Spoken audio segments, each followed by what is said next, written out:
वदिष्यामि कृतं वदिष्यामि सत्यं वदिष्यामि तन्मामवतु तत्प्रकारमवतु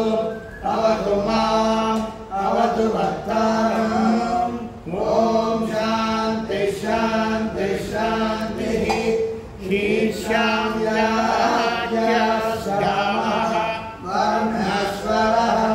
आभवतं सामसन्तानः इत्युक्तक्षेत्राध्यायः सगमौ यशः सगमौ ब्रह्मवर्चसम् अपादसंहिताय उपनिषदं व्याख्यास्यामः पञ्चस्वदिगणनेषु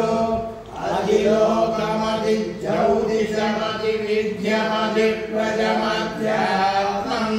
कामहासगुन्धिता इत्यासक्षते सन्धानम् इत्यधिगौषिणम् अनादिविद्यम् आचार्यपूर्वरूपम् अन्ते वासुत्तररूपम् विद्यासन्धिः प्रवचनम् सन्धानम् इत्यधिविद्यम् अनादिप्रजम् मातापूर्वरूपम् पितोत्तररूपम् प्रजासन्धिः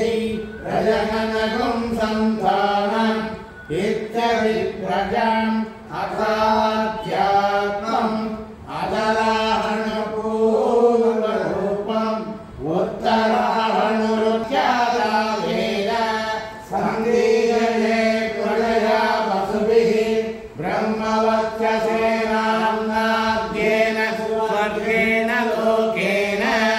यत्समेतो मेधया शृणोति अमरस्य देवदारुणो भूयासं शरीरं मे विशर्षणं जिह्वा मे मधुमत्तमा कर्णाभ्यां भूरि विश्रुवं ब्रह्मणः कोशोऽधि मेधया विहितः ततो मे श्रियमाणः रोमसामसुपरितः स्वाहा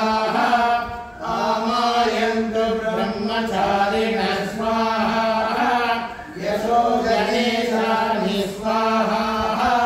श्रेयान्दस्य दोषानि स्वाहा तन्वाभजप्रविशानि स्वाहा समाभजप्रविश स्वाहा तस्मिन् सहस्रसारे वायुः सुवैद्यादित्यः महैति चन्द्रमाः चन्द्रमसा वावसर्वाणि ज्योतिषंसि महीयन्ते सूरिति वा वृक्षः भुवरिति सामानि सुवरिति यजुर्वंसि महैति ब्रह्म ब्रह्मणा वावसर्वे वेदा महीयन्ते विज्ञानपतिः एतत्ततो भवति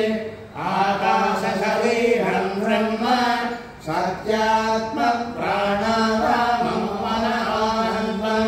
शान्तिसमतममतम् इति प्राचीनयोग्योपास्व पृथिव्यन्तरिक्षं ज्योतिषो वान्तरदिशाः अग्निर्वायुरादित्यश्चन्द्रमा नक्षत्राणि आवोषधयो वनस्पतय आकाश आत्मा इत्यधिभूतम् अध्यात्मम् प्राणो व्यानो प्राणस्तानः समानः समाप्नवानीति ब्रह्मैवोपाप्नोति रुदञ्च स्वाध्यायप्रवचने च सत्यञ्च स्वाध्यायप्रवचने च तपस्य स्वाध्यायप्रवचने च तमस्य स्वाध्यायप्रवचने च समस्य स्वाध्यायप्रवचने च अग्नयस्य स्वाध्यायप्रवचने च अग्निहोत्रस्य स्वाध्यायप्रवचने च अतिशयस्य स्वाध्यायप्रवचने प्रवचने च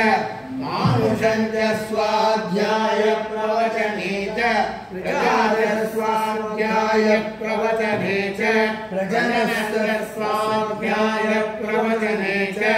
प्रजास्य स्वाध्याय प्रवचने च ओम पवित्रो वाहिनी वस्मृतमस्मि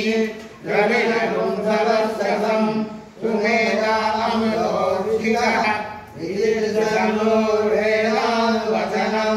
वेदमनोचार्योन्नेवासि नमस्ते सत्यं वद धर्मं चर स्वाध्यायान्नं प्रमदः आचार्याय प्रियन्दनमावृत्य प्रजालङ्गं वाग्रवत्सेत्सीः सत्यान्न प्रमदितव्यं धर्मान्न प्रमदितव्यं कुशलान्न प्रमदितो भव आचार्यदेवो भव अतिथिदेवो भव यानि धर्माणि